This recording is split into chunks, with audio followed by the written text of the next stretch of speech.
Guard flies many aeromedical missions for the Air Force, and its aeromedical personnel have comforted many victims of the Vietnam War.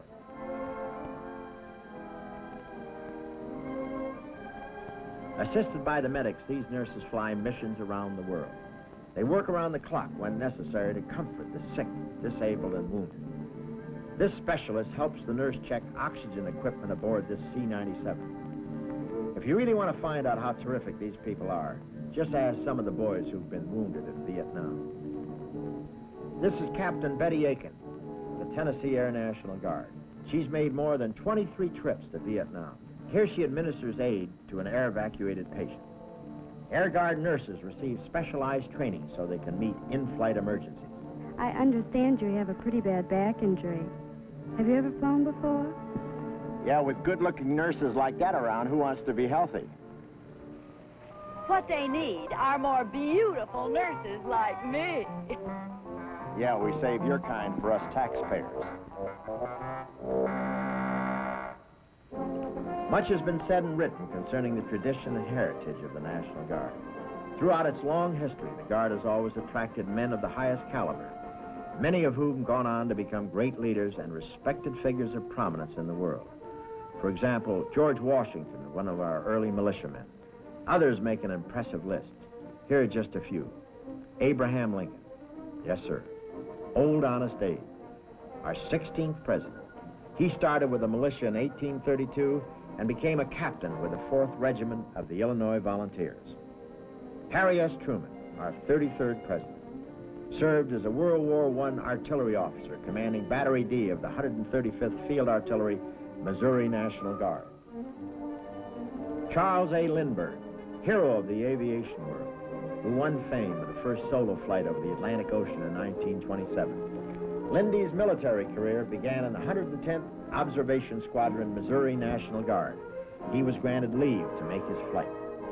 General Earl G. Wheeler, the top military man in the United States as chairman of the Joint Chiefs of Staff, began his military service as a member of the District of Columbia Army National Guard. General Curtis LeMay, former Chief of Staff of the Air Force, he started his illustrious career in the Ohio Army National Guard as an artilleryman. Brigadier General Charles W. Sweeney, Deputy Chief of Staff for Air, Massachusetts Air National Guard. He piloted the B-29 that dropped the second atomic bomb on Japan. Its target, Nagasaki. Brigadier General Joseph J. Foss, South Dakota Air National Guard, former governor of that state, a top ace who won the Medal of Honor in World War II. Captain Larry B. Mason, a veteran of Vietnam who joined the Michigan Air National Guard, awarded the Air Force Cross for extraordinary heroism in Vietnam. While attacking an enemy target, his B-57 tactical jet bomber was hit repeatedly. With a wounded navigator aboard, one engine shut down and the other one on fire, approximately 30 square feet of surface area missing from the right wing, and most of the electrical system knocked out, this young pilot nursed his plane to a safe landing in friendly territory. The Guard also numbers prominent figures in the fields of entertainment and sports among those in its ranks. Here is Bobby Rydell, popular singing and recording star, seen here performing at the Caribe Hilton in San Juan, Puerto Rico. Bobby is a specialist 4th class in the Pennsylvania Army National Guard. Bob Hayes, teammate of Lily's with the Cowboys, all-pro offensive flanker, member of the Texas Army National Guard.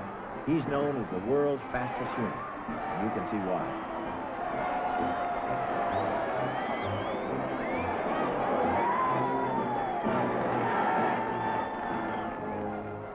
Gary Anderson, lieutenant in the California Army National Guard.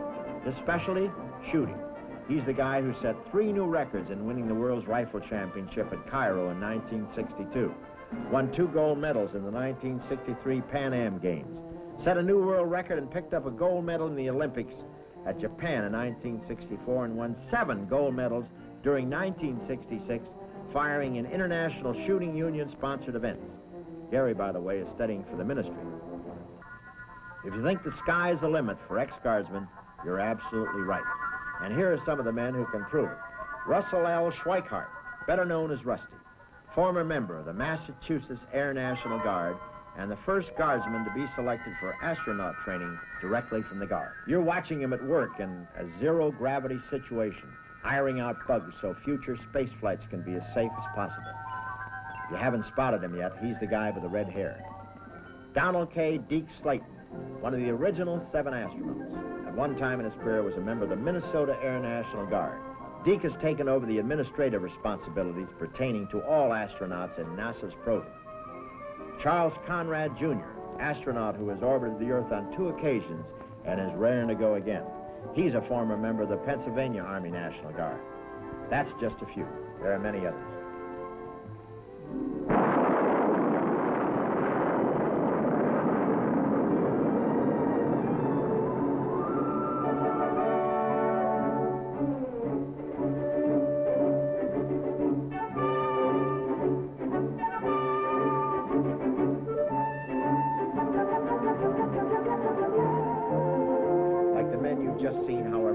Guardsmen represent a cross-section of the community.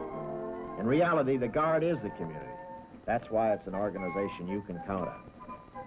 The chairman of the Joint Chiefs of Staff, General Earl Wheeler, once characterized the Guard by saying, "From my long association with the National Guard, I've arrived at 2 conclusions. First, as a military organization, it is consistently better than the material with which it is equipped. Second, when the chips are down, the Guard surmounts whatever obstacles confront it and gets the job done." Well, the Guard's been that way for more than 330 years now. That's right, 330 years. Its past has been one of glory and accomplishment. But like that Saturn rocket, it has a long way to go. It'll reach higher and higher achievements in the future. This, then, is really not the end. It's just a beginning.